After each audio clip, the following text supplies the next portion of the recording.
Você não está mais em Adão, agora você está em Cristo.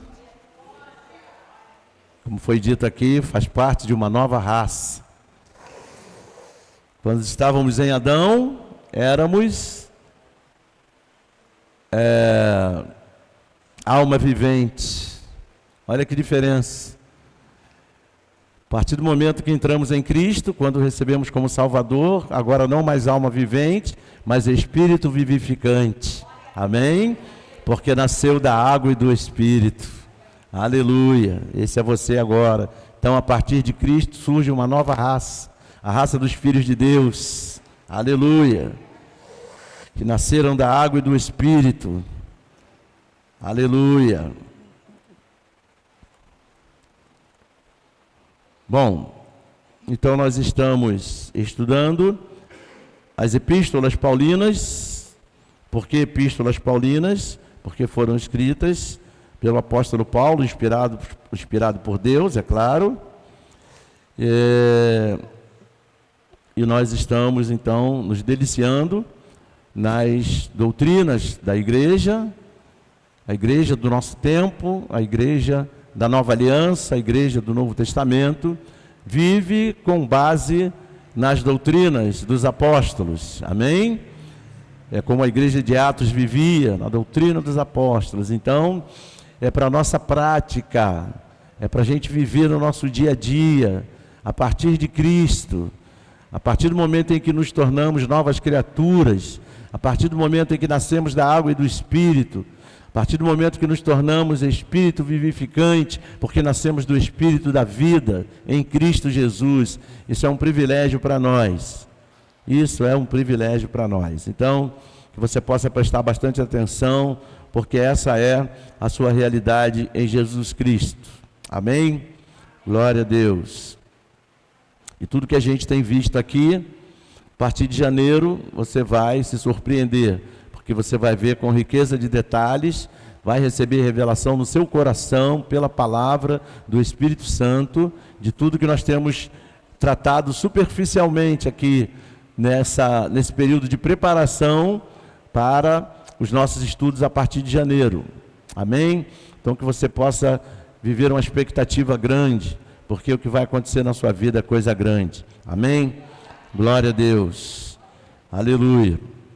Então hoje, em especial, nós estaremos tratando da Epístola aos Efésios, carta de Paulo aos Efésios, está lá na sua revista, na página 37. Vamos ler o texto que fundamenta o nosso estudo de Efésios, que diz assim, Efésios 2, versículos 1 e 3. Ele lhes deu vida, glória a Deus, ele, Jesus, ele lhes deu vida, quando vocês estavam mortos em suas transgressões e pecados. Quando é que nós estávamos nessa condição? Mortos em as nossas transgressões, em algumas versões, em vossos delitos e pecado. Quando é que nós estávamos nessa condição? Quando nós estávamos em Adão. Quando é que nós estávamos em Adão? Quando nós ainda não havíamos recebido a Jesus como nosso Senhor e Salvador. Então, o nosso representante era Adão. Então, quando estávamos em Adão, estávamos mortos. Por quê? Porque quando Adão caiu, quando Adão desobedeceu, ele pecou. E a consequência do pecado dele foi a morte. Amém? Deus disse: não coma da árvore do conhecimento do bem e do mal, porque no dia em que dela vocês comerem, certamente morrerão. Morrerão nos dois sentidos. No sentido físico, ele não foi criado para morrer, mas por causa dessa desobediência, dessa queda, ele passou a morrer lá na frente. Ele morreu fisicamente, mas imediatamente quando desobedeceu, ele morreu também na outra dimensão. Ficou também espiritualmente morto e passou a ser apenas alma vivente. Então, nós estávamos nessa mesma condição. Ah, pastor, mas um bebê nasceu e ainda não pecou, é um anjinho. Amém, mas ele já nasceu em pecado, porque ele nasceu em Adão. Amém? Então, ele já é, apesar de não ter cometido nenhum pecado, mas ele é um pé de pecado, não é? Não existe a mangueira, a gente não vê uma mangueira, acho que eu falei isso aqui outro dia. A mangueira é aquela árvore robusta que dá seus frutos, dá suas mangas, aqueles frutos bonitos. Então, o fruto da mangueira é a manga. Mas eu te pergunto, você vê uma mangueira bebezinha, um pé de manga pequenininho, ele já deu fruta, ele já deu manga? Mas quando você olha, você diz o quê? Olha aqui um pé de manga. Pois é, mas ela ainda não deu manga, como é que ela é um pé de manga? Pois é, porque ela nasceu da mangueira. Amém? A essência dela é a essência da mangueira. Assim é quando nós ainda não aceitamos Jesus. Assim é quando o bebê nasce. Ele nasceu, mas ele é descendente de Adão. O Adão é o representante dele. Então ele já é um pezinho de pecado. É um pecadeirozinho. O que vai acontecer com ele naturalmente? Logo ali na frente vai chegar o tempo dele dar fruto. Qual vai ser o fruto que o pé de pecadeiro vai dar? Pecado. Você entende? Porque essa é a essência dele. Ele nasceu em Adão. Nós já somos pecadores maduros. Quantos pecados nós já cometemos? Mas nós também nascemos sem pecado, humanamente falando. Mas já nascemos nessa condição de serem potenciais pecadores. Porque os frutos foi só uma questão de tempo. Você foi crescendo, daqui a pouco começou a nascer. E ali um pecadinho que nasceu. Nasceu um pecadinho. Claro, o pé de pecadeiro tem que nascer pecado. Amém? Agora, em Cristo, olha a diferença. Em Cristo, Espírito vivificante, aquele que nos deu vida, amém? O que é que vai nascer de nós agora? Fruto do Espírito, porque nós nascemos do Espírito da vida. Somos um pé de Espírito agora, olha aí. Do pé de Espírito vai nascer que fruto? Espírito. Amor, alegria, paz, mansidão e por aí vai. Você entende? Amém, glória a Deus. Então vamos lá. Ele lhes deu vida quando vocês estavam mortos em suas transgressões e pecados, nos quais vocês andaram noutro tempo. Que outro tempo é esse? Antes de recebermos a Jesus, quando éramos pé de pecadeiro, quando estávamos em Adão, ok? E o texto continua dizendo, segundo o curso desse mundo. Esse mundo está na mão de quem? O mundo jaz em quem? No maligno. Ele continua dizendo, segundo o príncipe da potestade do ar. Quem é o príncipe da potestade do ar? Pois é, do espírito que agora atua dos filhos da desobediência. Olha aí, os descendentes de Adão, as almas viventes, ok? Que agora atua nos filhos da desobediência, naqueles que não têm a Jesus. Entre eles também nós andamos no passado, não é isso? Antes de receber Jesus, aquela era a nossa condição. Segundo as inclinações da nossa carne, fazendo a vontade da carne e dos pensamentos. Olha aí. É estranho, né? A gente ouve falar carne, espírito, espírito. Pois é. Logo ali na frente você vai ter uma clareza tremenda das nuances da carne e do poder do Espírito. Logo ali na frente. Amém? Então vamos lá. E éramos por natureza, olha aí, por natureza, lembra que a gente tinha a natureza adâmica, a natureza de Adão? E éramos por natureza filhos da ira, como também os demais filhos de Adão. Amém? Vamos lá. Agora vira a sua página aí. Vamos orar antes disso. Senhor, meu Deus e meu Pai, em nome de Jesus, toma as nossas vidas em Tuas mãos nesse momento, Pai. Espírito Santo, Tu que és o nosso mestre, Tu que és aquele que nos ensina toda a verdade, fala conosco através da Tua palavra. Revela em nossos corações.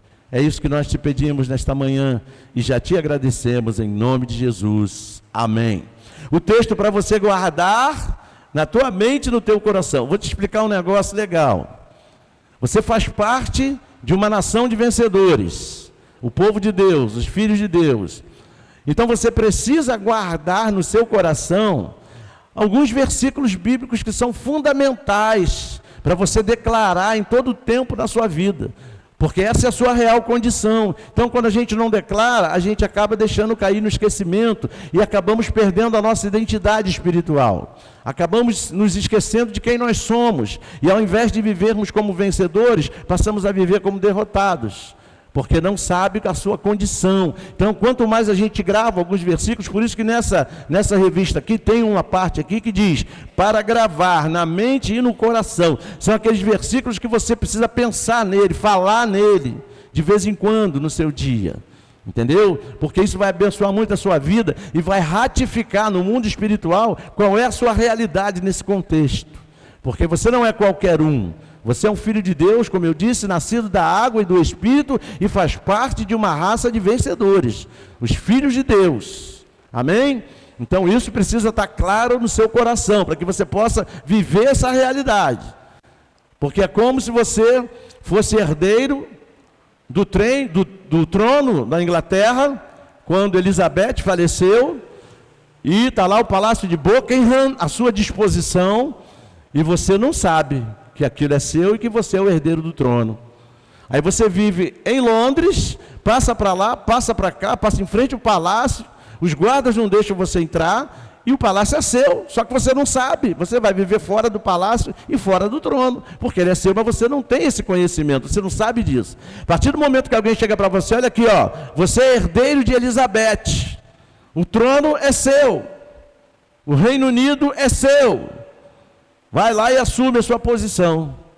Você ia chegar para o ex-príncipe Charles e ia dizer para ele, olha, infelizmente você vai ter que sair daí, porque esse lugar é meu, esse palácio é meu, tudo isso é meu, porque eu sou herdeiro. Eu herdei isso de Elizabeth. No mundo espiritual não é diferente, você é herdeiro de Deus. Você está sentado à direita de Deus com Cristo reinando pelos séculos dos séculos. Essa é a sua condição. Pergunto para você, eu se fosse Deus ia pegar um perdedor e ia botar sentado lá do meu lado e do lado do meu filho? Nunca eu ia fazer isso. Para estar sentado lá comigo tem que ser vencedor, tem que ser da mesma espécie que eu, tem que ser espírito vivificante, raça de vencedores, meus filhos.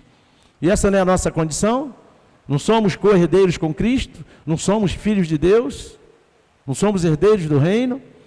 Pois é, então aplaudo o Senhor pela sua vida, porque essa é a sua condição. Aleluia! Aleluia! E só para deixar claro, mais uma vez, isso não é história de Carlos Drummond de Andrade, nem de Machado de Assis, não, tá? Isso é Bíblia Sagrada, quem diz é a Bíblia. A Bíblia é a palavra de Deus, é a boca de Deus, a gente não enche a boca. Crente pentecostal é assim, abre a boca, estufa o peito e diz, a Bíblia é a boca de Deus. Se é a boca de Deus, é Deus falando com ele, então por que ele não acredita? A gente vive numa guerra constante com a Bíblia. Deus diz que a gente é uma coisa, a gente vive outra. Deus diz que a gente é uma coisa e diz que não é. Como não sou? Se Deus está dizendo que eu sou, meu irmão. Você está entendendo? Se Deus está dizendo que eu sou, eu tenho que ser. É para o meu próprio benefício. Se eu achar que não sou, tudo bem, eu vou viver à margem daquilo que Ele estabeleceu para mim, e não vou poder reclamar, porque Ele me deu, e eu não tomei posse, eu não vivo, eu não creio, eu não procuro saber com mais profundidade, então eu vou viver à margem disso, como eu falei, do trono da Inglaterra. O trono é meu, o palácio é meu, e eu passo em frente a ele, nem sei disso, deixa para lá. Está entendendo? Então a gente precisa viver a nossa realidade, declarar a nossa realidade. Olha o versículo que está aí para você gravar, olha aí, ó. Porque pela graça vocês são salvos, mediante a fé. E isso não vem de vocês, é dom de Deus, não de obras para que ninguém se glorie. Olha aí. Onde é que eu entro nessa história? O que eu declaro nessa história? Aqui, ó. Eu fui salvo pela graça, mediante a fé. E isso não veio de mim, foi um presente de Deus. Não pelo que eu fiz ou pelo que eu mereço, para que eu não venha me gloriar. Mas foi pela graça, um presente que Deus me deu. E se é meu, eu tomo posse, eu vou viver esse presente. Você está entendendo? É isso que vai fazer diferença, não é você declamar, porque pela graça vocês foram salvos. Esses vocês inclui você.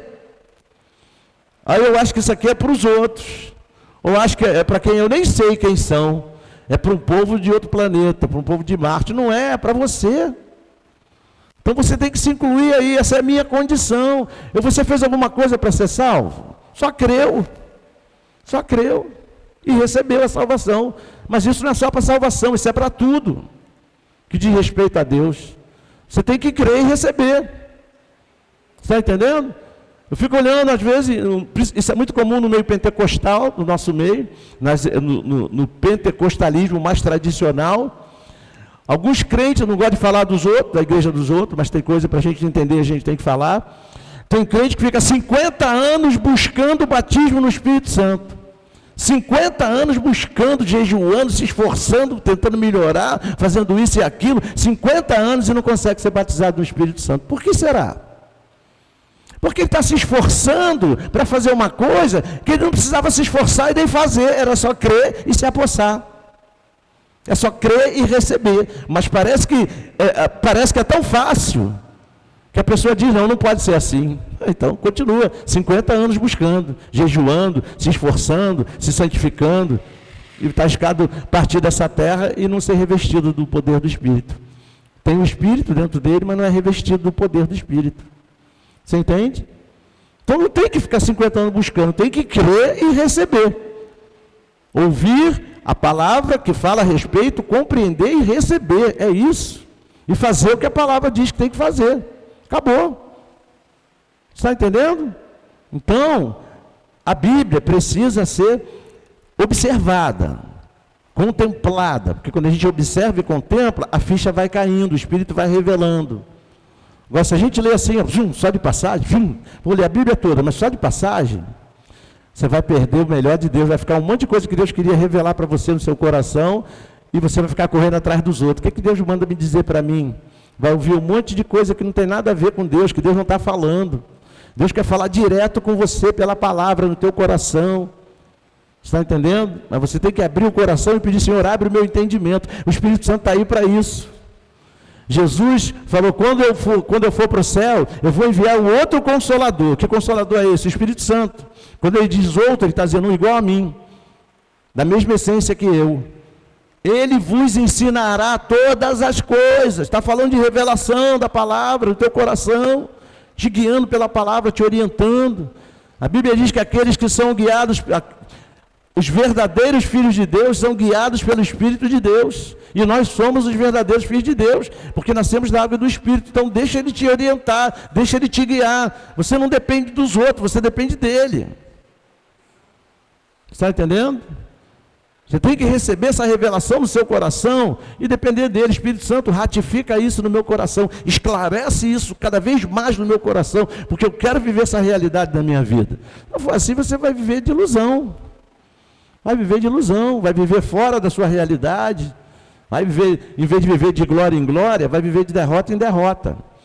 Pensa bem, eu falei aqui outro dia, você tem que prestar atenção nas pregações. Eu falei aqui outro dia. Nós somos mais do que vencedores. Por quê? Porque Cristo venceu. Eu não conquistei isso. Cristo conquistou para mim quando Ele venceu na cruz. Ele me tornou mais que vencedores. E existe a contrapartida do mais que vencedor. Qual é a contrapartida? É o mais que derrotado. Quem é o mais que derrotado? Aquele que perdeu. Quem foi que perdeu? O diabo. Então, eu estou em Cristo, ou eu estou no diabo? Eu estou em Cristo, então se eu estou em Cristo, eu sou o quê? Mais que vencedor. E tem crente que não quer viver isso, quer viver como derrotado. Está em Cristo e vive como derrotado. Quem está em Cristo já venceu, é mais que vencedor, porque ele venceu. Mas pastor, eu não venci nada, mas não estamos falando de você, estamos falando dele. Você só está nele, se você está nele, tudo que é dele passa para você. Você está entendendo? Pois é. Mas aí a gente insiste, não pode ser assim. Então tá. É a Bíblia que diz. Aqueles que estão em Cristo, a Bíblia diz exatamente isso. Aquele que está em Cristo é mais que vencedor por meio daquele que nos amou. Em todas essas coisas, ainda vai mais longe, olha só. Eu sei que o Espírito Santo agora vai rasgar sua mente assim, vai abrir para essa palavra entrar. Romanos 8, 37 diz assim: em todas essas coisas, porém, primeiro ele fala um monte de problema, um monte de dificuldade. Nudez, espada, que é violência, fome, tudo isso. Só encrenca da nossa vida diária. Quando ele acaba de falar isso, ele diz, em todas essas coisas, que coisas? Em todas essas encrencas, em todas essas lutas, porém, somos mais que vencedores. Por meio de quem? Daquele que nos amou. Quem que nos amou a ponto de entregar sua vida por nós? Jesus. A gente só tem duas opções, ou a gente crê e recebe, ou a gente não crê e deixa rolar. Teoria de Luca. Eu gosto dessa teoria, estou nem aí, é isso. Mas nós somos os filhos, os herdeiros, por direito de tudo isso. Então eu tenho que querer isso, eu tenho que me apropriar disso, para que eu possa viver isso. Minha vida muda radicalmente quando eu me aposto dessa verdade. Mas eu preciso me apropriar, eu não posso desconfiar de Jesus. E Jesus não se desconfia, em Jesus se confia. A desconfiança desconstrói a confiança. O que é confiança no sentido original? Fé. Então a desconfiança descaracteriza a fé, derruba a fé, desconstrói a fé. Você está entendendo? Porque tudo no mundo, aqueles problemas que falou ali no texto que eu estou te falando, de Romanos, tudo aquilo ali, todos aqueles problemas te jogam para baixo. Olha aí. Te jogam para baixo. Tudo é para te derrubar, tudo conspira contra você. Tudo no mundo que está relacionado com o mundo, conspira contra você. É como a lei da gravidade. Quem já estudou física aqui conhece a lei da gravidade. A lei da gravidade faz você cair, joga tudo para baixo. Ela pesa para baixo. Mas acontece que existem outras leis que superam a lei da gravidade. E uma dessas leis é a lei do Espírito, que está acima da lei da gravidade. Então, enquanto tudo te joga para baixo, o mundo com seus problemas, com as suas lutas, com as suas dificuldades, existe uma outra lei que supera a lei da gravidade. Por exemplo, você já viu um avião? Quem aqui já andou de avião? Por que você acha que o avião voa? Que a lei da gravidade não tem poder sobre o avião? Porque o avião opera em outra lei. É a lei da propulsão aerodinâmica. Ok? Ele toma velocidade, quando chega a uma certa velocidade, ele começa a alçar voo. A lei da gravidade deixou de existir porque o avião está voando? Não, só que o avião está em outra lei. Está na lei da propulsão aerodinâmica, então a gravidade não tem poder sobre ele. Quem está ali dentro do avião não vai sofrer as consequências da lei da gravidade, ou seja, não vai cair, não vai ser jogado para baixo. Agora eu te pergunto, sai de dentro do avião, em pleno voo, é o que acontece com o paraquedista. O que vai acontecer quando ele pula do avião? Ele entra em queda livre. O que é queda livre? É a lei da gravidade operando sobre ele e jogando ele para baixo. Você está entendendo? Vamos supor que ele tenha como voltar para dentro do avião, ele se livra de novo da lei da gravidade e entra de novo na lei da propulsão aerodinâmica, que é que faz o avião planar, voar. Você entende? Então, o nosso avião está aqui, é o Espírito Santo, diga glória a Deus. É o Espírito da vida. Enquanto o mundo nos joga para baixo, os problemas tentam nos empurrar para baixo. Se eu estou no Espírito Santo, se eu estou no avião, eu estou em outra lei. Eu estou na lei do Espírito da vida. E a lei da gravidade do mundo, com todos os seus males e problemas, não vão ter poder sobre mim, porque eu estou no avião do Espírito. Glória a Deus. Essa é a nossa condição. Aleluia. A gente não pode ter dúvida disso. Senão você vai se encontrar fora do avião e a gravidade vai te jogar para baixo, não tenha dúvida. Você é filho de Deus, amém? Aleluia. Vamos lá então. Porque pela graça vocês são salvos mediante a fé, e isso não vem de vocês, é presente de Deus, não de obras, para que ninguém se glorie. Amém? Vamos entender isso aqui um pouquinho melhor. Para que ninguém se glorie, em que sentido? Porque se fosse por obras, você poderia dizer, eu fui salvo porque eu me esforcei para melhorar. Eu fui salvo porque eu sou uma pessoa melhor do que as outras. Eu fui salvo porque eu posso, eu sou o tal, eu sou a tal. Isso é obra. Então por isso que a salvação não é por obra, porque você ia poder bater no peito e dizer, eu sou o cara.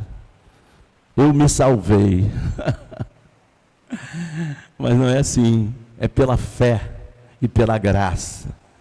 Pela fé, a graça de Deus te alcançou. E isso foi um presente.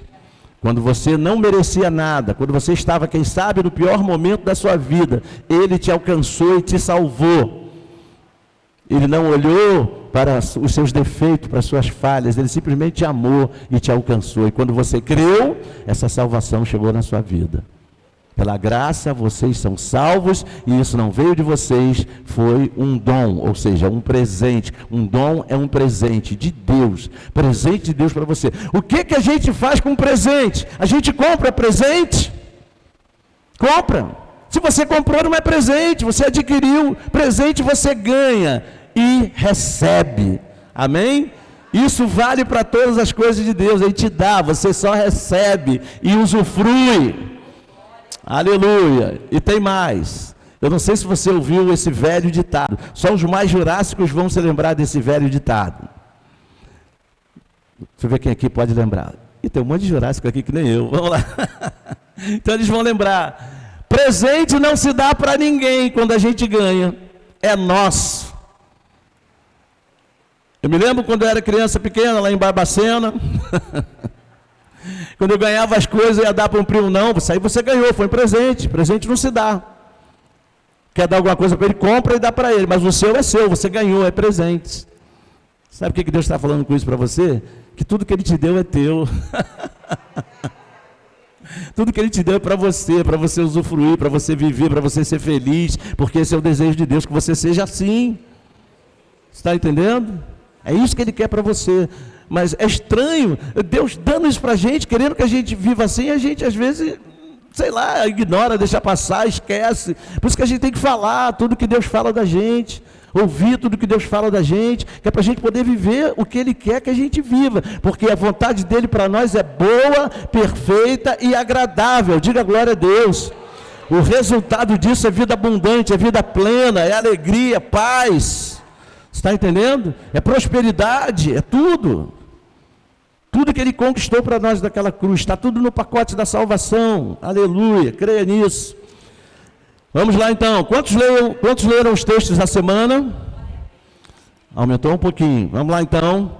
Vamos para a introdução, agora que a gente chegou na introdução, hein? Vamos lá. Esta é uma das 4 cartas escritas pelo apóstolo Paulo enquanto estava preso. A Bíblia é tremenda, gente, vamos lá. As outras são Filipenses, Colossenses e Filemão. O Paulo estava preso. Sabe o que é estar preso? Está na cadeia. Um termo mais popular do meu tempo de adolescência é estar em cana. Paulo estava em cana. E vai abençoar outras vidas estando preso. Olha só que coisa maravilhosa. Só o Espírito Santo mesmo pode fazer isso. Porque eu não sei quantos aqui já foram presos. Mas quando a gente está preso, a gente só pensa em sair dali, só pensa em isso e aquilo, porque olha, não dá para pensar em outra coisa não. Paulo pensando nos outros, nas igrejas, nos crentes, nos irmãos, escrevendo carta para abençoar os irmãos, para corrigir problemas na igreja. Só Jesus, isso é mudança radical, isso é metanoia, isso é metamorfose, mudança de mente, mudança de comportamento. Isso é lindo demais, esse é que é o lindo do Evangelho, é a transformação. Não existe evangelho sem transformação, porque a palavra evangelho no original grego significa boa notícia, boas novas. E o que Jesus falou lá em Lucas? Uma das coisas que Ele veio fazer foi trazer a boa nova da salvação. Olha aí. Então a boa nova da salvação, qual é o principal intuito, a principal intenção da boa notícia? Transformar para o bem, transformar para a alegria, transformar para o prazer espiritual. Está entendendo? Esse é o efeito da boa nova. Como é que você fica quando você se senta em frente da sua televisão? Eu sei que você só faz isso na hora que você vai jantar ou almoçar, aí você liga a televisão, por acaso está passando, você dá uma olhadinha. Eu sei que você não vê novela, você não vê essas coisas. Posso ouvir um amém? Tem umas carinhas aqui que estão meio suspeitas. Quem assistiu o último capítulo de Alma Gêmea? Fala aí. Olha, quem? Quem está assistindo Cabocla? Olha, gente. Amém. Então, olha só. Aí você está lá em frente à televisão, e aí de repente passa uma notícia legal. O que acontece com você? Você fica feliz, fica ou não fica? Você fica muito feliz, você fica alegre, fica satisfeito. E quando é uma má notícia, você se abate. Às vezes não é nada com você, não é nada relacionado a você, mas só em você ter ouvido a má notícia, isso já te abate. Mas a boa notícia te alegra, te levanta. O Evangelho é essa boa notícia, que te levantou da morte eterna, olha aí, diga glória a Deus, que te levantou da escravidão do pecado, que te levantou para os céus abrirem sobre você, olha aí que maravilha. Então é boa notícia, então você precisa prestar atenção no Evangelho, porque ele é o poder de Deus para a tua salvação. Então vamos lá, continuando aqui no texto. Então é uma das 4 cartas escritas da prisão.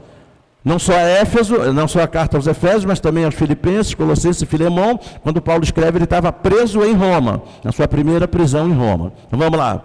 Sendo dirigida aos cristãos da cidade mais importante da Ásia Menor, local de muita idolatria. Éfeso era uma cidade tremendamente idólatra, onde ficava o templo da maior divindade feminina da antiguidade, Ártemis, conhecida pelos romanos como Diana. Quem já ouviu falar no templo de Diana?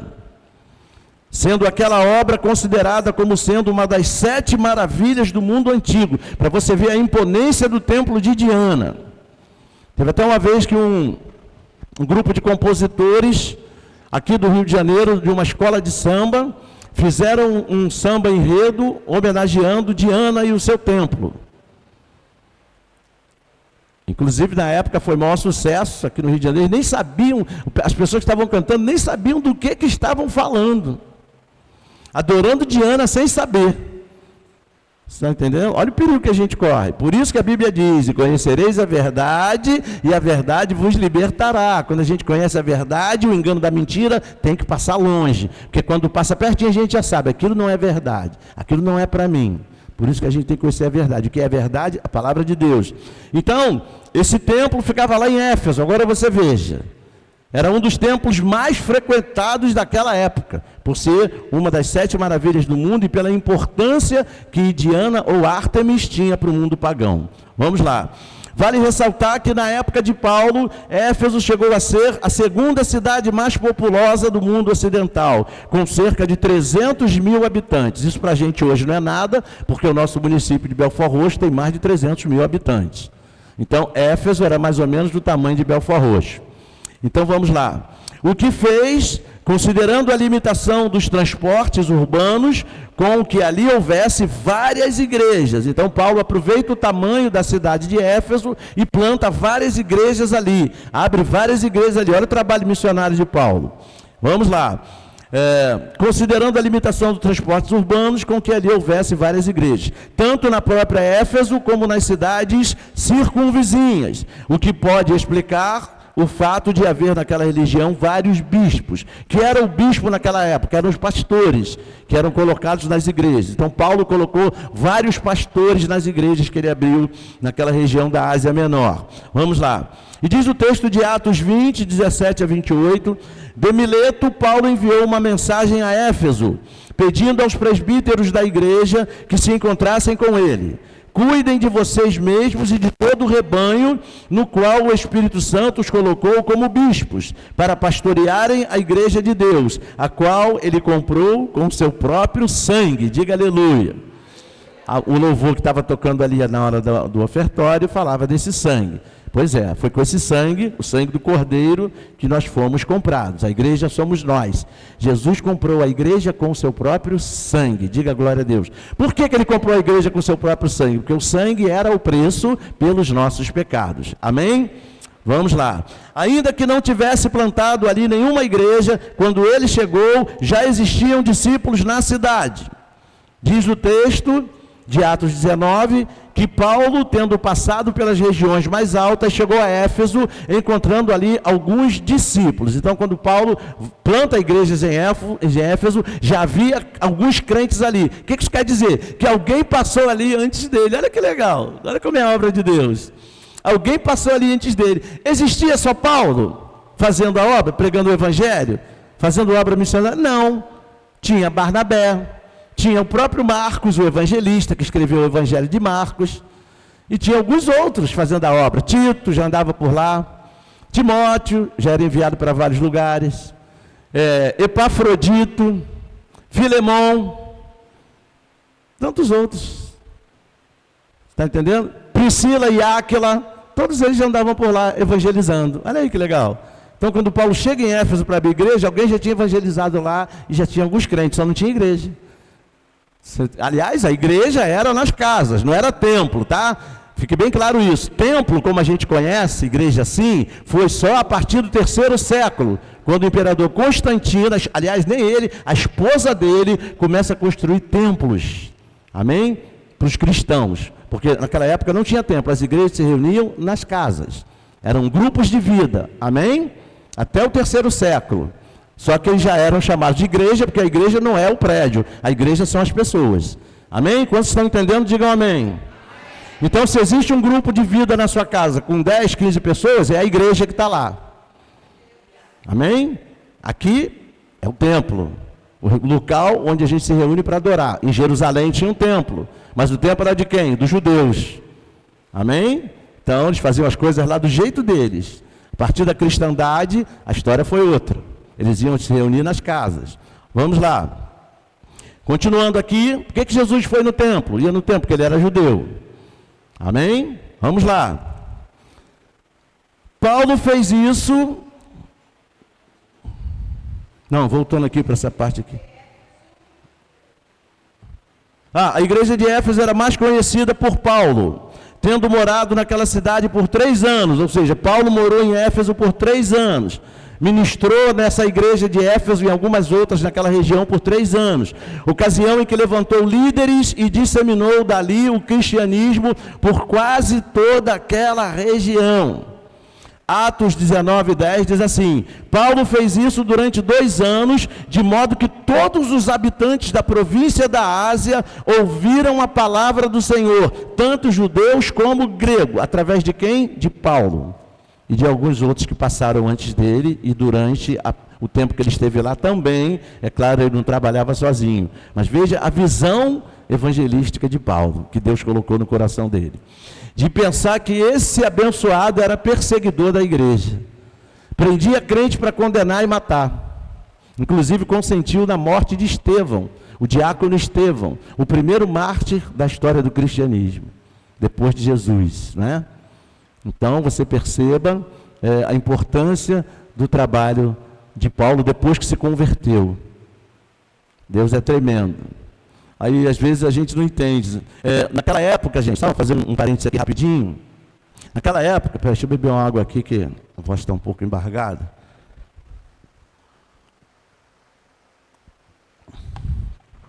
A gente lê a Bíblia, a gente tem uma concepção assim, ó.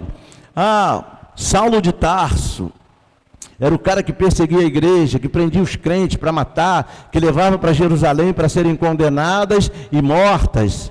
E aí, isso os crentes, ele perseguia os crentes, a igreja de Jesus. E aí o que acontece? E aí Paulo indo para Damasco, o que Paulo estava indo fazer em Damasco? Acho que eu falei isso aqui outro dia. Estava indo cheio de cartas que ele foi lá, pegou com as lideranças da igreja, para levar para Damasco, para prender alguns crentes lá e trazer para serem julgados aqui pelo judaísmo, serem julgados e condenados. Aí, o que acontece? Paulo tem um encontro com Jesus no caminho de Damasco. E aí todo mundo pensa, naquele momento ali virou a chave e Paulo se tornou o apóstolo Paulo. Não foi assim. Não foi assim. Paulo tem um encontro com Jesus, fica cego por 3 dias. Jesus envia um discípulo chamado Ananias, manda Ananias orar por Paulo e impor as mãos sobre ele. Aí começou a resistência. Todo mundo pensou, pô, que benção. Foi assim, não, gente. Quando Deus falou com Ananias e mandou Ananias ir lá, orar por Paulo, para Paulo ser livre das vendas dos olhos, da cegueira e ser cheio do Espírito Santo. Quando Deus falou com Ananias, a primeira coisa que Ananias fez, mas Senhor, o Senhor sabe quem é esse homem, Senhor? Esse homem persegue a sua igreja, persegue os crentes.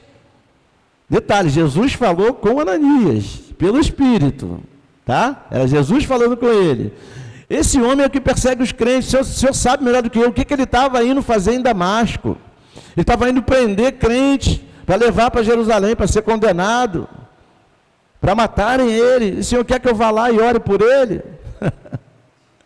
Gente, foi um escândalo quando Paulo virou crente. Aí Ananias resolveu obedecer, foi lá, talvez até contra a vontade, por causa do diálogo que ele teve com Jesus, mas ele foi são, teve sanidade, obedeceu, foi lá, orou por Paulo, caíram as vendas dos olhos do Paulo, Paulo voltou a enxergar, ainda foi cheio do Espírito Santo, olha aí, ainda foi cheio do Espírito Santo. Aí, onde Paulo passava, tinha discriminação.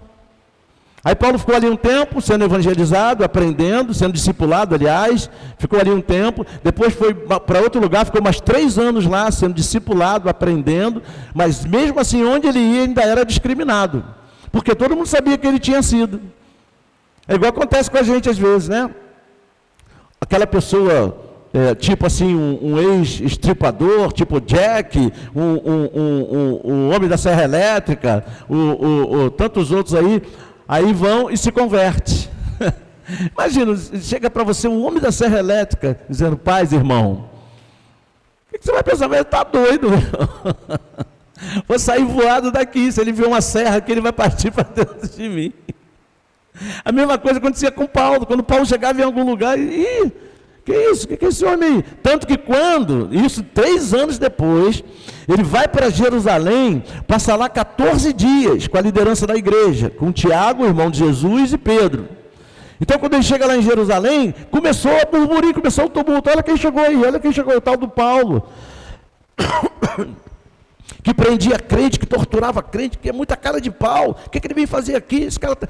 Você não imagina, isso fala lá em Atos, o trabalho que os apóstolos tiveram, Tiago, que era o líder da igreja maior, e Pedro. Você não imagina o trabalho que eles tiveram para convencer o pessoal, os crentes de Jerusalém, da igreja de Jerusalém, os cristãos de Jerusalém, que Paulo agora estava transformado, que teve um encontro com Jesus. Eles tiveram muito trabalho, porque eles queriam pegar Paulo de pau, meu irmão. Porque não é possível esse homem tá com a gente, que há pouco tempo atrás estava aí, alguns anos atrás estava aí perseguindo o cristão, condenando o cristão, agora diz que é crente. Isso não acontece às vezes com a gente? Às vezes aquela pessoa que a gente teve uma arengação, uma pendenga lá no passado, e aí tem aquele ranço da gente, daqui a pouco passa você com a Bíblia embaixo do sovaco. Às vezes agora é santo. Pois é, agora é santo. Recebeu Jesus, quer ser santo, vem para cá também. Isso é maravilhoso, essa é a grandeza do Evangelho, isso é o poder do Evangelho. Deus não faz distinção entre pessoas, não. O Jack não, o Chuck não, o Serra Elétrica não. Se arrepender e receber Jesus, está dentro, meu irmão. E agora? Essa é a diferença do amor de Deus, é um amor incondicional. Imagine se Deus fosse esperar eu melhorar. Você acha que eu estava aqui? Não estava, não passava nem perto de igreja. Né? Se ele fosse esperar eu melhorar. Pois é. Mas ele me alcançou e pela graça eu fui salvo. Isso não veio de mim, foi um presente de Deus. E isso também aconteceu com você. Amém? Você pode aplaudir o nome dele? Aleluia! Alguém pregou o Evangelho para você, o Evangelho te transformou. Porque o Evangelho é o poder de Deus para a salvação de todo aquele que crê. E o Evangelho fez isso aí que você está vendo com a gente. Fala para o teu irmão aí, meu irmão, você é demais, você é bom, você é filho de Deus. Aleluia, glória a Deus. Vamos lá então. Então, apesar disso, os Efésios demonstram ser a carta mais impessoal de Paulo, pelo teor da mesma. Aparentemente ele visava mais o ensino à igreja geral, do que apenas aquelas igrejas locais. Então vamos analisar alguns desses ensinamentos para a igreja de Éfeso através dessa carta de Paulo. Primeiro, unidade e organização da igreja. Efésios 2,19 diz: assim vocês não são mais estrangeiros e peregrinos, mas concidadãos dos santos e membros da família de Deus. O que eles estavam dizendo? Vocês não são mais estrangeiros, agora vocês são concidadãos, ou seja, cidadãos juntos, ok? E membros da família de Deus, concidadãos com os santos. Porque existia aqui, não sei se você sabe, 2 realidades. Os crentes judeus e os crentes gentios. Quem eram os crentes gentios? Era todo crente que não era judeu. Gentio era todo aquele que não era judeu. Então existiam 2 classes de crente, o crente judeu e o crente gentio. Os judeus que receberam a Jesus se tornaram cristãos. E os gentios que receberam a Jesus também se tornaram a mesma coisa que eles, cristãos. Só que estava havendo essa divisão. O crente gentio não queria, o crente judeu não queria juntar com o crente gentio. Não, eles são gentios, nós somos judeus. Mas os dois são cristãos. E aí então Paulo, dessa carta, é usado por Deus, pelo Espírito Santo, para unir essas 2 classes de crentes, amém? Porque agora não existia mais judeu, gentio, livre e grego, aquilo era tudo a mesma coisa, um só povo, uma nova raça, os filhos de Deus, amém? Vamos, amém? Quem está entendendo, dá glória a Deus. Quem não está entendendo, diz: Deus tem misericórdia de mim. Então todo mundo está entendendo, vamos lá. Então vamos lá. O tema central dessa carta é a união da igreja em Cristo. revelando-lhes a agregação final e a unificação de tudo em Cristo, através da igreja, uma visão prévia da unidade que deve caracterizar a ela que virá. Esta demonstração à unidade congregacional é reforçada pelo uso do termo corpo, sendo aplicado à igreja por 9 vezes, dentre as 38 que usou em todas as suas cartas. Então ele usou esse termo 38 vezes, em Cristo, corpo de Cristo, do qual Jesus é a cabeça, e os cristãos, membros interdependentes entre si. O que é interdependente? Dependendo um do outro, ok? Vamos lá. Por este motivo, Paulo nos exortou sobre a necessidade de unir as duas igrejas que havia ali, a dos judeus e a dos gentios, devendo haver entre ambas o entendimento de que existia apenas uma família, a família de Deus. Amém?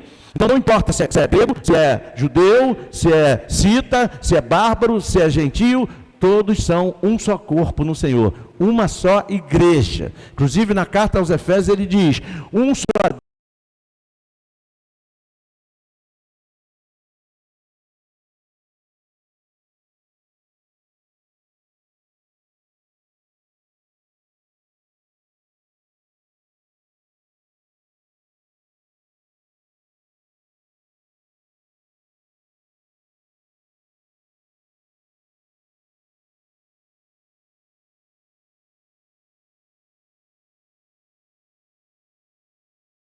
Deus, um só Espírito, um só Senhor, um só batismo, um só tudo, porque tudo converge para Jesus. Amém? Por isso que a igreja é o corpo. Se não fosse assim, por exemplo, haveria uma igreja cristã do Brasil, outra igreja cristã da Argentina, outra igreja cristã da África, outra igreja cristã da Ásia. Não, a igreja é uma só. Em qualquer país que você chegar, se você é de Cristo, você é crente. E você vai ser recebido como alguém da família, em qualquer igreja do mundo. Você está entendendo? Porque o corpo é um só, de uma cabeça, que é Jesus. Amém? Glória a Deus. Vamos lá. Continuando aqui, onde eu parei? Parei da família. Então diga para o seu irmão, meu irmão, nós somos da mesma família. Glória a Deus. Isso é tão legal, gente. Olha aqui, ó. Isso é tão legal. Vamos pensar em família agora. Aí você pensa assim, você tem toda a propriedade para olhar para o seu irmão e dizer para ele, meu irmão, nós somos da mesma família. Sabe por quê? Porque na verdade vocês são da mesma família. Vamos pensar na família biológica, vamos pensar em biologia, vamos lá, biologia. Pega a sua árvore genealógica e vai voltando, aí vem papai, mamãe, vovô, vovó, bisa, tribisa, tetrabisa, quinta bisa, dectabisa, duodécima bisa, vai descendo. Você tem noção de onde você vai parar? Biologicamente falando, você tem noção de onde você vai parar? Adão e Eva. Que legal. Então eu te pergunto, vocês são da mesma família ou não são? Biológica, estou falando de biologia, você vai parar em Adão. Então todos nós biologicamente, afinal, no final de tudo, somos irmãos biológicos também. Você entende? Poderíamos dizer até que temos o mesmo sangue, porque você foi gerado pelo sangue de Adão. Uhul! Biológica, aí foi ramificando, a genética foi sendo modificada e alguns tipos sanguíneos mudaram, mas a base sanguínea é a mesma, é o sangue de Adão. Agora vamos para o espiritual. Você nasceu de quem? De Cristo. Nasceu da água e do Espírito. Então você, como crente, também é irmão do seu irmão aí. Porque a genética é a mesma, a genética é espiritual de Cristo. Você tem genes espirituais de Cristo, porque você nasceu da água e do Espírito dele. Está entendendo? Então agora você tem que passar a chamar o seu irmão de irmão. Por causa de Adão e por causa de Cristo. Mas deixa Adão para lá, vamos ficar só com Cristo. Diga glória a Deus. Porque agora você é o Espírito vivificante da família de Deus. É por isso que você é herdeiro de Deus, porque o herdeiro é Cristo. Mas você vai herdar o reino com Ele. Diga glória a Deus. E aplaude o nome dEle mais uma vez. Glória a Deus. Glória a Deus. Aleluia. Vamos lá, estamos quase acabando. Onde é que eu parei? Cadê meu braço direito? Hã? Qual outra folha? Ah, tá bom. Assim, avançando na revelação, ele abordou a respeito da organização da igreja, registrando 5 dons espirituais, sendo esses dons relacionados às funções eclesiásticas, também conhecido como dons do ministério. Olha aí, agora ele vai falar de dons espirituais para a igreja de Éfeso. De que dons ele vai falar? Dos 12 dons do Espírito que flui de todos nós? Não. Agora ele vai falar dos dons do ministério, os dons que ele concedeu para a edificação da igreja. Vamos lá, está escrito aí na sua apostila, Efésios 4, de 11 a 12, diz assim: Ele mesmo, ele quem? Jesus, concedeu uns para apóstolos, outros para profetas, outros para evangelistas e outros para pastores e mestres. Com que finalidade? Com vista ao aperfeiçoamento dos santos. Quem são os santos? Nós, os crentes. Para o desempenho de seu serviço, para o crente ser aperfeiçoado e servir a Jesus. Para a edificação do corpo de Cristo, que é a igreja. Você está entendendo? Então Deus concedeu esses 5 dons para a edificação da igreja, para a igreja aprender, para a igreja crescer, para a igreja ser preparada para servir, para a igreja ser discipulada. Você está entendendo? Então toda a igreja tem que ter alguém fluindo em alguns desses dons. Você está entendendo? Para que a igreja possa ser edificada, para que a igreja possa crescer, para que a igreja possa crescer em graça, crescer no conhecimento, crescer no Espírito. Para isso que ele deu esses 5 dons aqui para a igreja. Vamos em frente. O item 3 fala a realidade da morte espiritual e a salvação pela graça de Deus. Mas voltando um pouquinho aqui nos dons, meus irmãos, se a gente levar em conta todos os dons, incluindo os 12 dons da Epístola aos Coríntios, nós vamos perceber que todo crente tem um trabalho, todo crente tem um chamado. Deus não chamou nenhum crente para que o crente não exerça esse dom, não exerça esse chamado. Na pior das hipóteses, nós temos que nos colocar a serviço do rei, não é verdade? Para isso ele nos capacita, para isso ele nos dá os 5 dons do ministério, para alguém nos orientar, nos ensinar, nos conduzir, para que a gente possa servir, não é verdade? Por que que o crente só começa a servir depois de um tempinho que ele está na comunidade cristã? Que a partir dali ele começa a ser orientado pelos dons, e a partir dali ele aprende com aqueles que são usados nos dons para poder servir ao Senhor. Não é assim que funciona? Pois é. Então esses dons são para a edificação da igreja. Agora vamos lá. A realidade da morte espiritual e a salvação pela graça divina. Em Efésios 2, 5, 6 e 8 e 9 diz assim: E estando nós mortos em nossas transgressões, vamos entender isso um pouquinho mais para frente, lá em janeiro, você vai entender o que é essa morte aqui, mortos em nossas transgressões são os nossos pecados, os nossos delitos, como nós estávamos antes. Ele nos deu vida juntamente com Cristo. Olha aí, quando é que ele nos deu vida? Quando nós morremos, e você vai saber como foi essa morte. Você vai saber que você morreu para o pecado, e se morreu para o pecado não tem mais domínio sobre você. Que legal. Entendeu? Então, quando nós estávamos mortos em nossos delitos e pecados, ele nos deu vida, juntamente com ele, juntamente com Cristo. Pela graça vocês são salvos. O que é graça? Favor imerecido de Deus. Repete comigo: graça é o favor imerecido de Deus. Qual a expressão maior da graça de Deus? Diga comigo: Jesus. Jesus é a própria graça de Deus. Amém? E juntamente com ele nos ressuscitou, e com ele nos fez assentar nas regiões celestiais em Cristo Jesus. Observa que ele sempre diz em Cristo Jesus, sempre em Cristo Jesus, sempre com ele, sempre juntamente com ele, porque na verdade tudo que é dele, tudo que ele conquistou foi aplicado a nós, também está em nós. Vamos lá. Porque pela graça vocês são salvos. Vamos traduzir aqui, vamos tirar a graça e vamos botar o significado de graça, que é favor imerecido. Porque pelo favor imerecido, vocês são salvos. Mediante a fé. Eu tive que crer que Jesus é o Filho de Deus, que morreu para me salvar.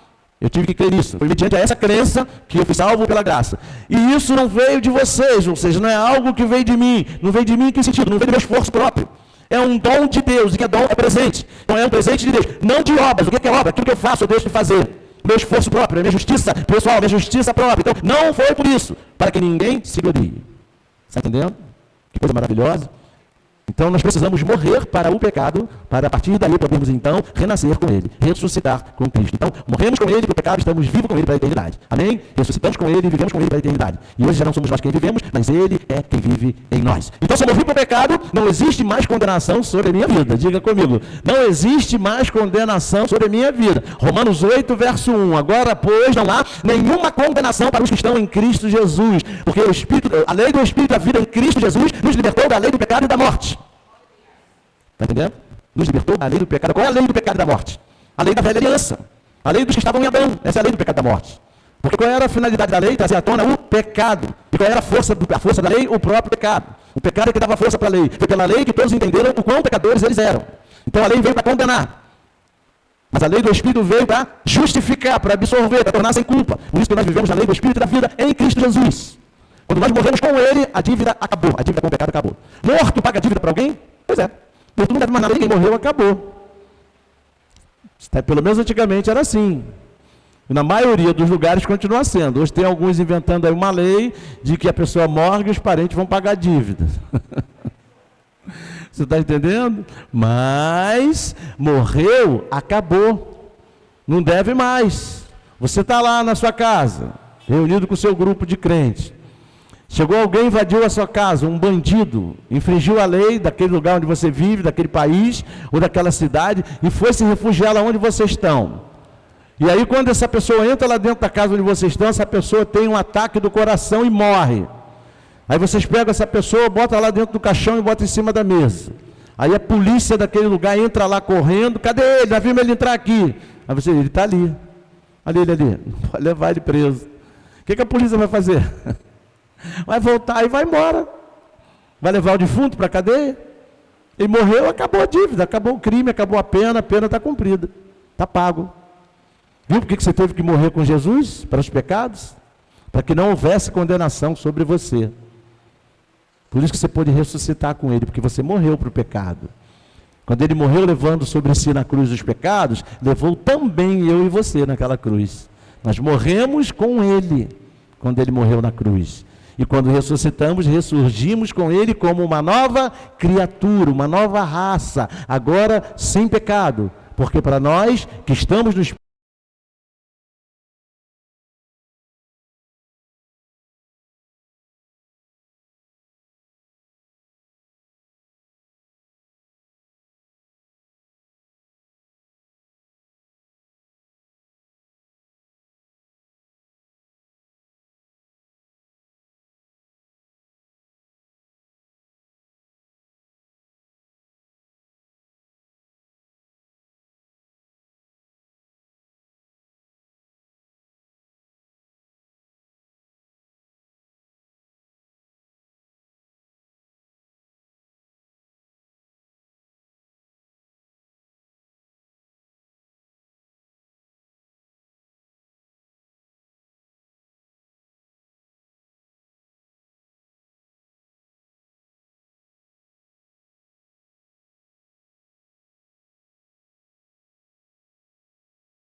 da vida, já não há mais condenação. Amém?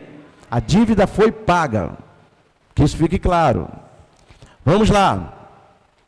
Voltando aqui para a revista. Meu braço direito, onde eu estou?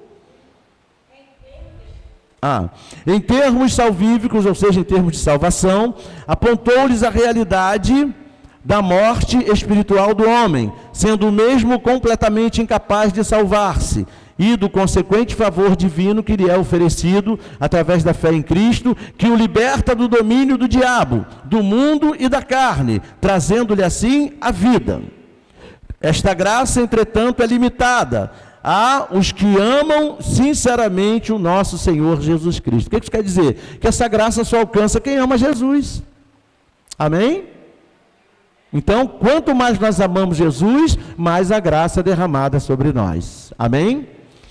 O que é atestado através de um andar constante em santificação pessoal, através do despojamento do velho homem e do necessário e consequente revestimento do novo homem, cujas ações diárias reprovam as obras da carne. Olha aí, ó. Olha aí, ó. Tem gente que pensa assim, quem vive na graça, a graça é uma porta para a libertinagem, uma porta para o pecado. Não é não, pelo contrário. Pelo contrário. Aquele que recebeu a graça de Cristo foi liberto dos seus pecados, foi lavado. Ele vai querer viver pecando? Não. Ele não é mais escravo do pecado, ele não tem mais nada a ver com o pecado. E isso aumenta a responsabilidade dele. Porque ele não fez nada para ser liberto, ele foi liberto. Então, uma maneira dele reconhecer essa libertação pela graça é exatamente não querer mais viver no pecado. Tanto que quando o crente que nasceu de novo, o crente de verdade, escorrega, o que acontece com esse crente, gente? Ele fica arrasado, meu irmão. Antes você fazia isso, não estava nem aí.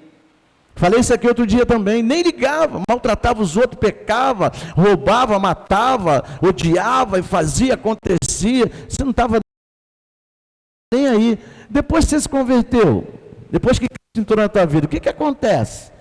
Quando você faz uma coisa que você sabe que não devia, não é o Espírito Santo que te acusa, não. O Espírito Santo não é acusador. O acusador é o inimigo. Está entendendo? E às vezes a sua própria consciência vai e manda assim, ó, de uma forma bem carinhosa. Que a sua consciência também está sendo transformada. Não é verdade? A consciência do que nasceu de novo também é transformada pela palavra. Então veja, quando você sabe que errou, eu não devia ter feito isso. Meu Deus. Graças a Deus, graças ao Senhor que eu fui perdoado de todos os meus pecados. Graças ao Senhor. Mas eu não podia ter feito isso, eu não devia. A primeira coisa que você vai querer fazer é consertar. Se tem pessoas envolvidas, a primeira oportunidade que você tiver, você vai querer ir lá e consertar. Se tem alguma coisa que você pegou, vai lá e vai devolver. Entendeu? Se tem alguma coisa que se você matou, não tem como devolver a vida daquela pessoa, você vai voluntariamente para a cadeia. Não precisa nem julgamento, vai entrando na cadeia, entra lá no delegado, pede a chave. O que você está falando? Não, eu quero ser preso. Por quê? Eu matei uma pessoa, me prende aí. Quanto tempo eu tenho que ficar? Não sei, o juiz vai decidir, mas eu já vou ficando aqui. Você entendeu? Isso é quem vive na graça. Não é mais escravo do pecado. O pecado não te domina mais. Você não tem mais parentesco com o pecado. Quem pecou foi Adão ou Cristo? Adão, né? Então, quando você estava em Adão, você tinha compromisso com o pecado, porque você era um pé de pecado. Mas quando você está em Cristo, você tem compromisso com o Espírito da vida. Cristo não pecou, o Espírito da vida não peca. Está entendendo? E o seu compromisso é com ele. Você vai querer viver pecando? Você vai querer decair dessa graça? Não vai. Pois é. Por isso você procura viver direitinho agora, né? Por causa da graça que está sobre você.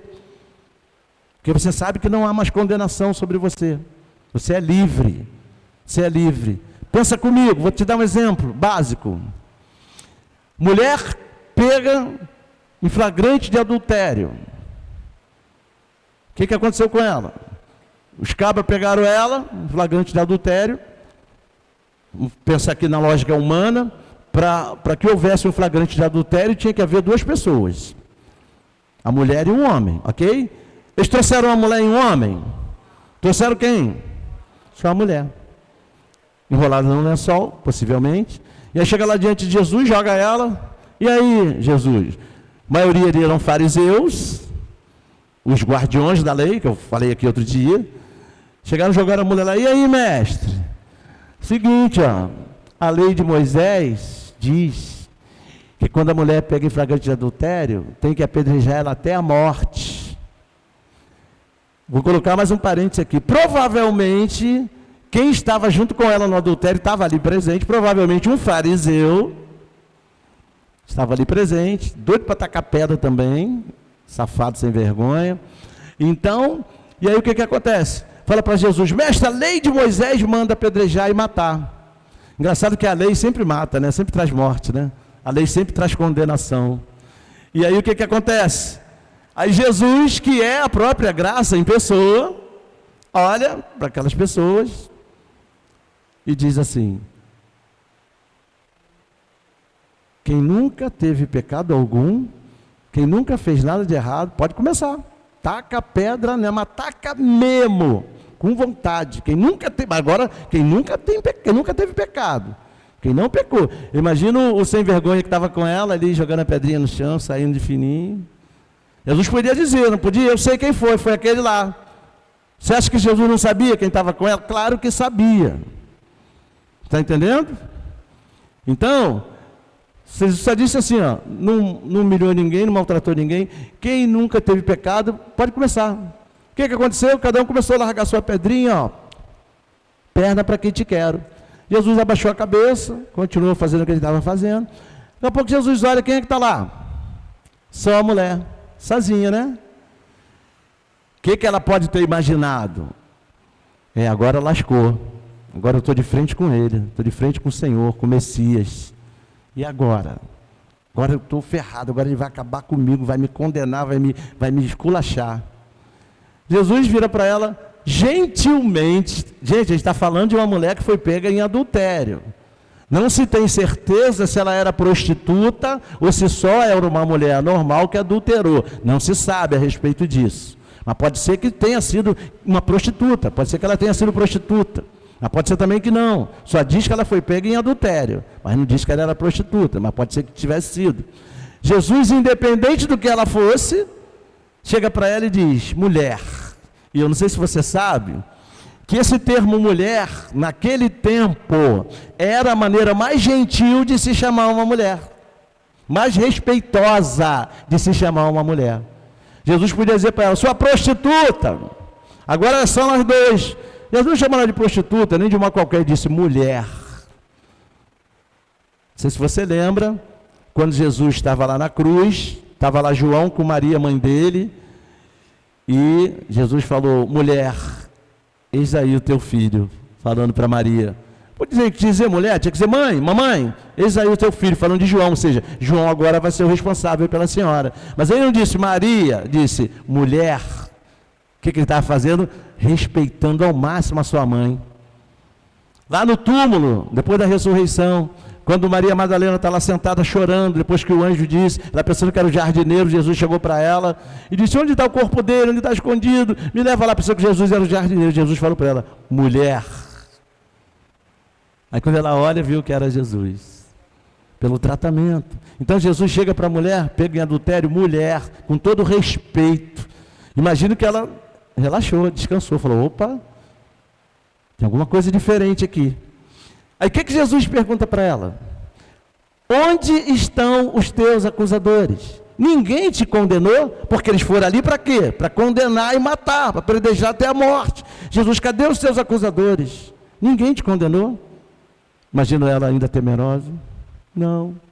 Jesus fala, pois é, eu não te condeno. Eu não te condeno. Eu não te condeno. Vai, não peques mais. Você pode aplaudir o nome de Jesus? Porque Ele não veio para condenar, Ele veio para salvar. Glória a Deus. Ele veio para salvar. Então nunca se sinta condenado, porque sobre você não tem mais nenhuma condenação. Jesus te salvou, te lavou, te limpou. Aleluia. Sempre quando vier uma acusação sobre você, quando vier algum peso trazendo culpa para você, trazendo condenação, diga, Jesus não me condenou, Ele não me condena, Ele me absolveu, Ele me limpou. Sobre mim não há mais condenação. A gente tem que ter resposta, responder à altura às afrontas que se levantam contra nós. Aí chega uma acusação contra você, uma condenação, você eu sou um miserável mesmo. Não, você não é miserável não, você é filho de Deus, lavado e remido no sangue de Jesus. Está entendendo? O sangue te livra de todo o mal, o sangue te purificou, o sangue te justificou. O sangue te absolveu de toda a culpa. Foi isso que aconteceu com você. Diga glória a Deus. Vamos lá. Onde eu parei aí?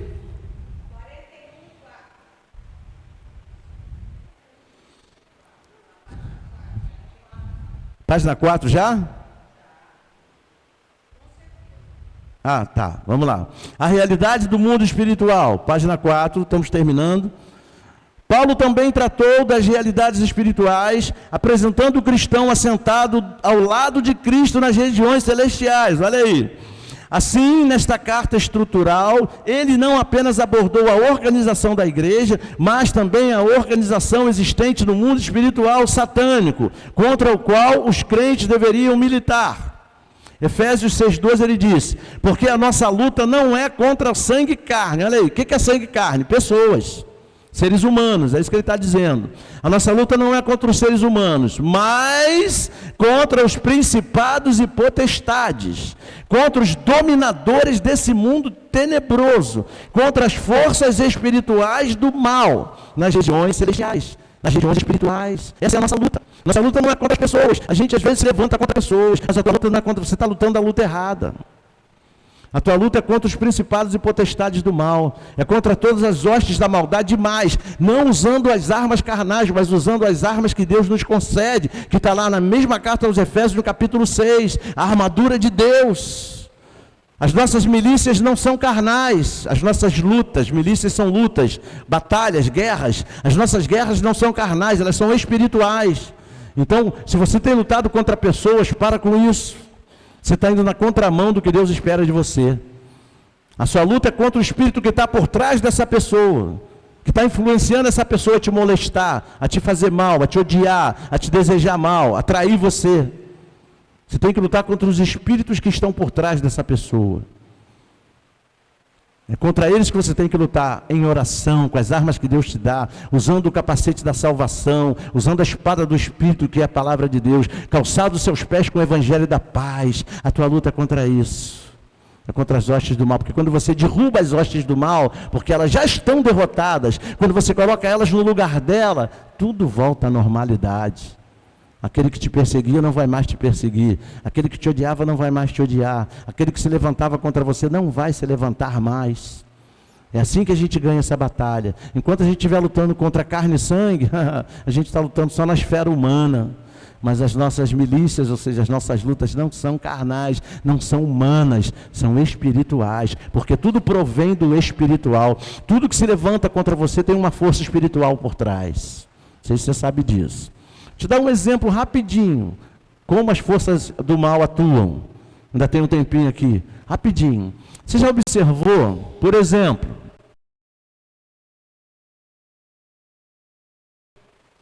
isso acontece muito nos Estados Unidos, aqui acontece de outra situação. Você já notou que de vez em quando aparece alguém, um louco da cabeça, que pega um fuzil e 2 pistolas, e entra numa escola e mata um monte de estudante, um monte de gente? Um monte de criança, professores. Aí você presta atenção, aí tem o noticiário, tem aquele glamour todo da matéria, da notícia. Daqui a 20 dias, 15 dias, acontece de novo, numa outra escola, num outro lugar. Mais ou menos próximo de onde aconteceu. Daqui a pouco passa 2 meses em outro lugar, em outra escola acontece. Daqui a pouco num clube, mas tudo ali no mesmo perímetro, né? No mesmo perímetro, nas mesmas localidades. Sabe o que é isso? São espíritos do mal, as hostes do mal, atuando num determinado território. Aí vamos vir aqui para o Brasil, pega o feminicídio, você liga a televisão, vê o noticiário de manhã, mais um assassinato, mais um feminicídio em tal lugar, em Nova Iguaçu, aí passa lá. Aí daqui a pouco no mesmo noticiário, também teve outro ali em Bangu, outro ali em Teresópolis. Aí você vai vendo, começa a surgir um monte. São os mesmos espíritos atuando em determinadas regiões. Mas eu te pergunto, eles atuam só em regiões? Não, atuam na vida das pessoas. Eles não podem nos possuir. Esse era o sonho de consumo dos espíritos maus, nos possuir. Mas eles não podem, porque em nós já tem um espírito, e é o espírito mais poderoso, porque é o espírito de Deus.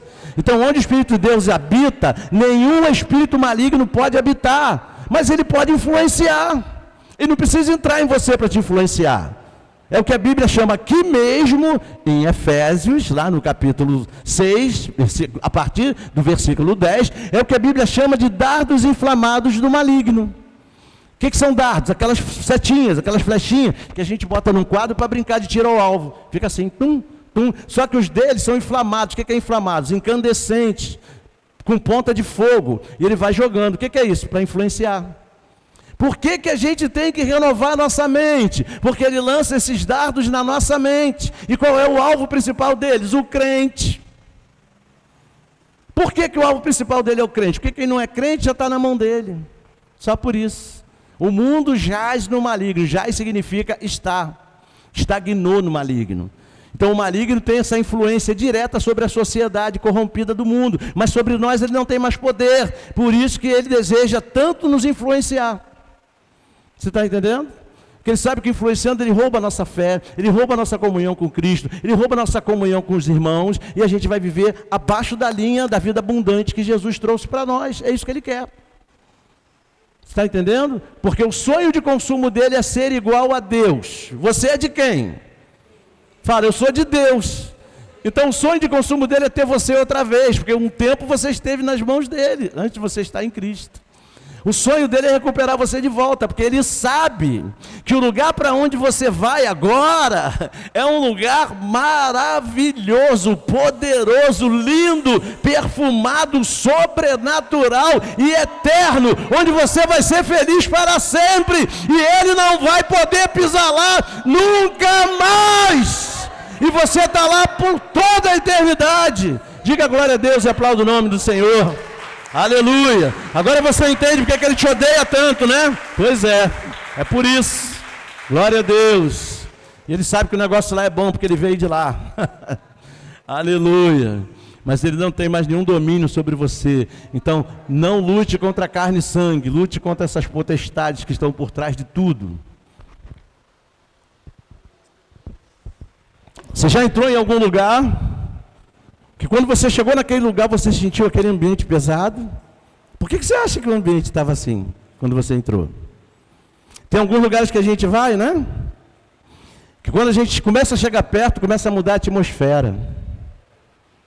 Começa a mudar a atmosfera. E a gente fala, eu pergunto para ela, está sentindo a mesma coisa que eu? Ela diz, pois é. Pois é. Tem lugares que tem cheiro de morte. Vamos lá então. O item 5 fala a necessidade de usarmos a armadura de Deus. Olha aí, essas são agora as nossas armas. As armas que a gente tem que usar. Estando ele preso e tendo ao seu lado constantemente ao menos um soldado que o vigiava naquela prisão. Quem que estava preso? Paulo.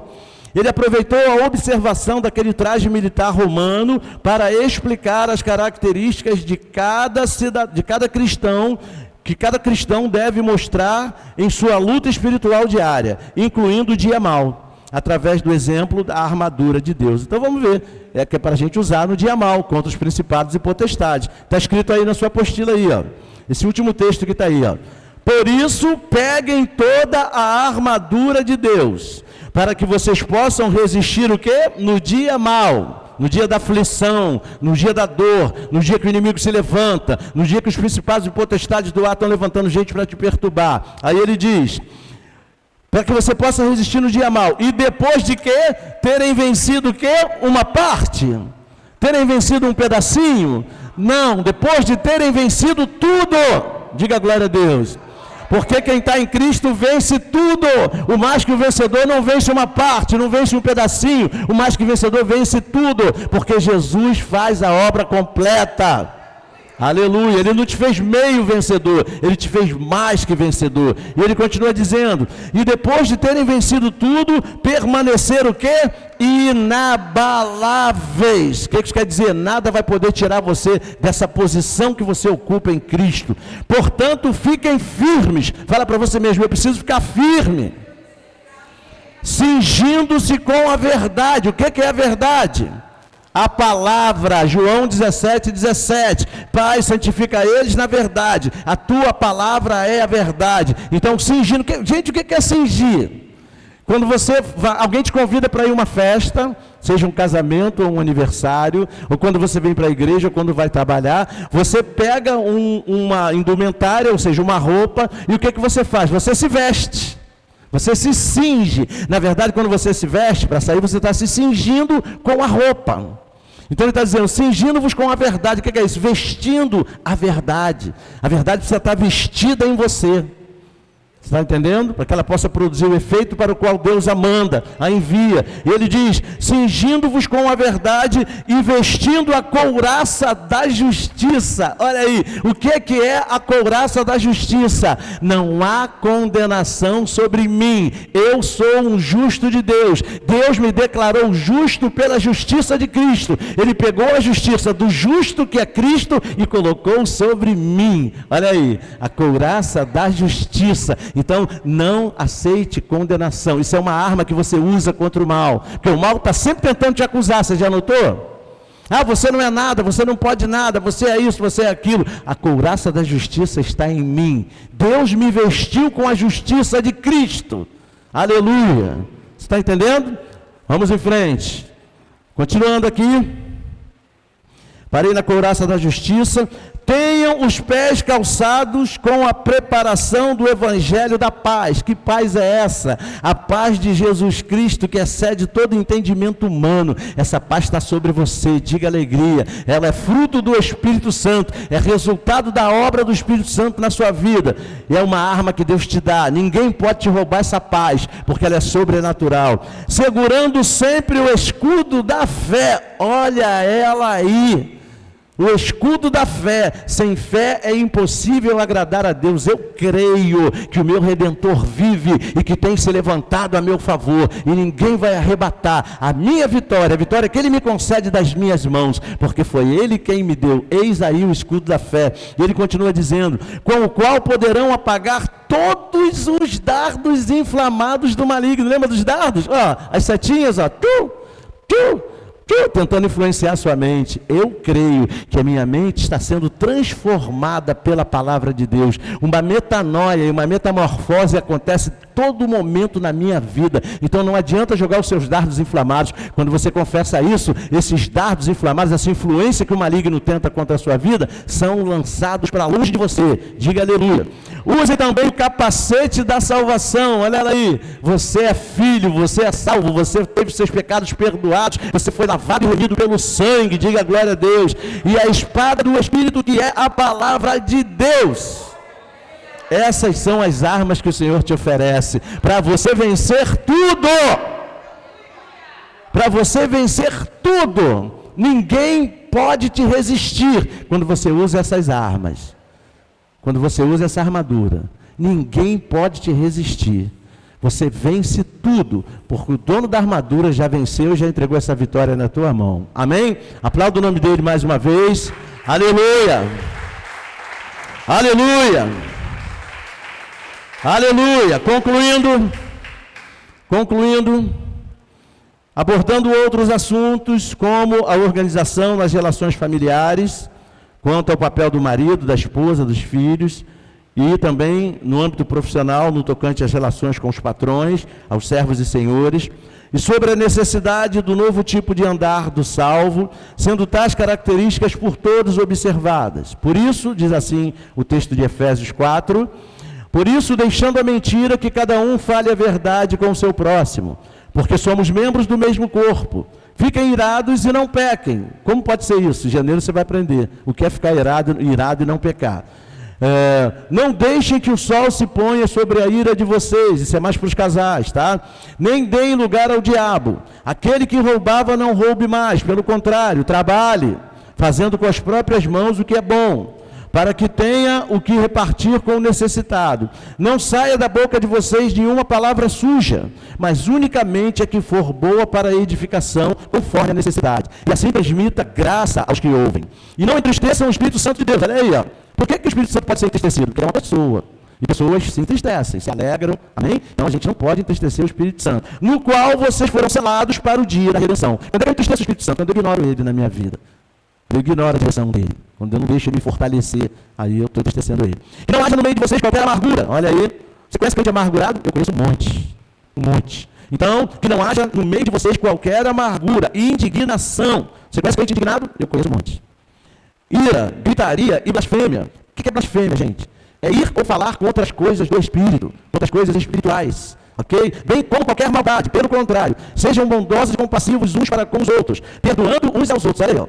perdoando uns aos outros. A gente ficou muito feliz quando soube que Jesus perdoou todos os nossos pecados. A gente não ficou feliz? E a gente não fica feliz quando ouve isso. As pessoas que nos ofendem também ficam felizes quando são perdoadas por nós. Então, isso precisa ser um exercício espiritual. Como também Deus em Cristo perdoou vocês. Essas são as observações para a vida prática que Efésios nos traz. Então, com base em tudo que a gente falou, que você possa viver essa realidade na sua vida. Você é o corpo de Cristo. Você faz parte do corpo de Cristo. Você tem um nome que está acima de todo nome. E Ele deu esse nome à igreja, como diz na própria carta aos Efésios. E a igreja somos nós. Então você tem à sua disposição o nome mais poderoso do universo. O nome ao qual um dia todo joelho terá que se dobrar e toda língua terá que confessar que Jesus Cristo é Senhor, para a glória de Deus Pai.